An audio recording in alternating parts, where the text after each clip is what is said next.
ദശകം 88 സന്താനഗോപാലം. പ്രാഗേവാചാര്യപുത്ര ഹൃദി നിശമനയ സ്वीयषट्सूनुवीक्षां काङ्क्षन्द्या मातुरुक्त्या सुतलभुवि बलिं प्राप्यतेनार्चितस्त्वं धातुशापाद् हिरण्यान्विद कशिपु भवान् शौरिजान् कंसभग्नान् आनीयैनान् प्रदर्श्य स्वपदमनयथा पूर्वपुत्रान् वरीचे श्रुतदेव इति श्रुतं द्विजेन्द्रं बहुलाश्वं नृपतिं च भक्तिपूर्णं युगपत्वमनुग्रहीतु कामो मिथिलां प्राभिदतापसै समेतः गच्छन् विमूर्तिरुभयो युगपन्निकेतं येकेन भूरि विभवै विहितोपचारः अन्येन तद्दिनमृदैश्च फलौदनाद्यैः तुल्यं प्रसेदिथ दधाथ च मुक्तिमाभ्यां भूयो तद्वारवत्यां द्विजतनयमृतिं तत्प्रलापानभित्वं को वा दैवं निरुन्ध्यात् इति किल कथयन् विश्वमोढाप्यसोढाः जिष्णोर्गर्वं विनेतुं त्वयि मनुजधिया कुण्ठितां चास्य बुद्धिं तत्त्वारूढां विधातुं परमतमपद प्रेक्षणेनेति मन्ये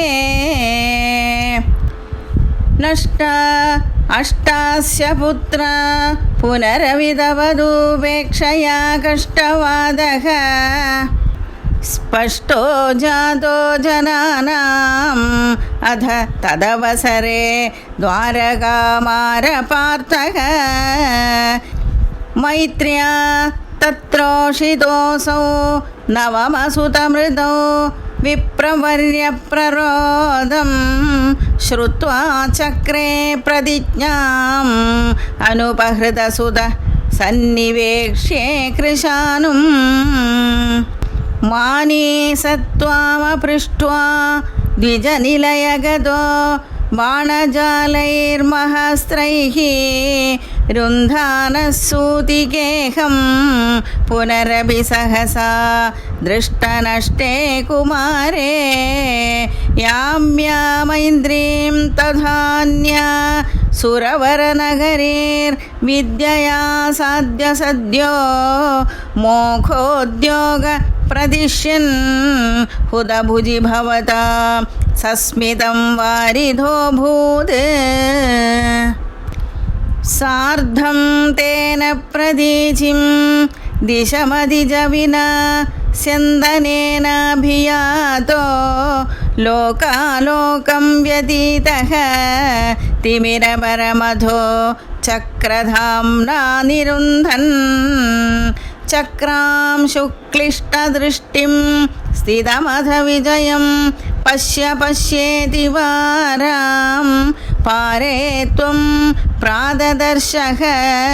किमभिहितमसां दूरदूरं पदं ते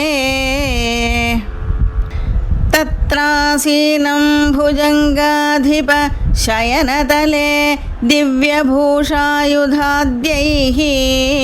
आवीतं पीतचेलं प्रतिनवजलद श्यामलं श्रीमदङ्गं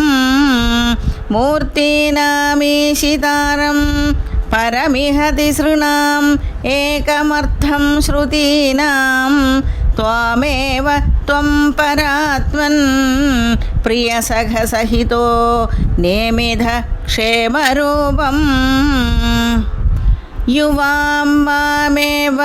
द्वावधिकविवृतान्तर्हिततया विभिन्नौ सन्द्रष्टुं स्वयमहमहार्षं द्विजसुतान् नयेदं द्रागेतान् इति खलु वितीर्णान् ഭഗവൻ പുനരമൂൻ ദ്വിജായാദാ യാദാ പ്രണുതമഹിമാ പാണ്ഡുജനുഷാ ഏവം നാനാവിഹാരേ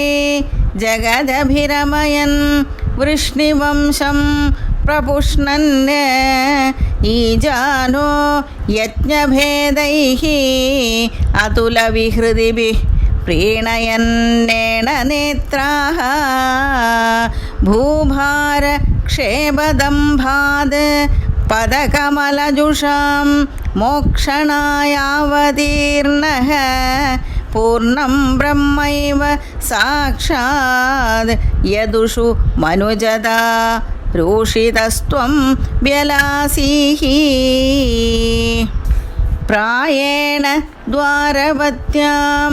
ആവൃതദയി തദാ നാരദസ്ത്വദ്ര സാർദ്രഃ തസ്മാല്ലേഭേ കദാചിത് ഖലു സുഹൃതനിധി ത്വത്പിതാ തത്വബോധം ഭക്താനാമഗ്രയായേ സജ ഖലു മതിമാൻ ഉദ്ധവസ്ത്വത്ത ഏവ പ്രാപ്തോ വിജ്ഞാനസാരം സഖിലജനഹിത യാധുനാസ്തേ ബദര്യാം സോയം കൃഷ്ണാവതാരോ ജയതി തവ വിഭോ യത്ര സൗഹാർദ്ദഭീതി സ്നേഹദ്വേഷാനുരാഗ പ്രഭൃതിഭിരതുലൈഃ ആശ്രമൈര്യോഗഭേദൈഃ ആർത്തിം തീർത്വാ സമസ്താം അമൃതപദമഗു സർവദ സർവലോകാഃ സത്വം വിശ്വാർത്തിശാന്ത്यै പവനപുരപദേ ഭക്തിപൂർത്യൈ ച ഭൂയാഃ ഗോപികാ ജീവനസ്മരണം ഗോവിന്ദ ഗോവിന്ദ നാരായണ അഖില ഗുരോ ഭഗവൻ നമസ്തേ.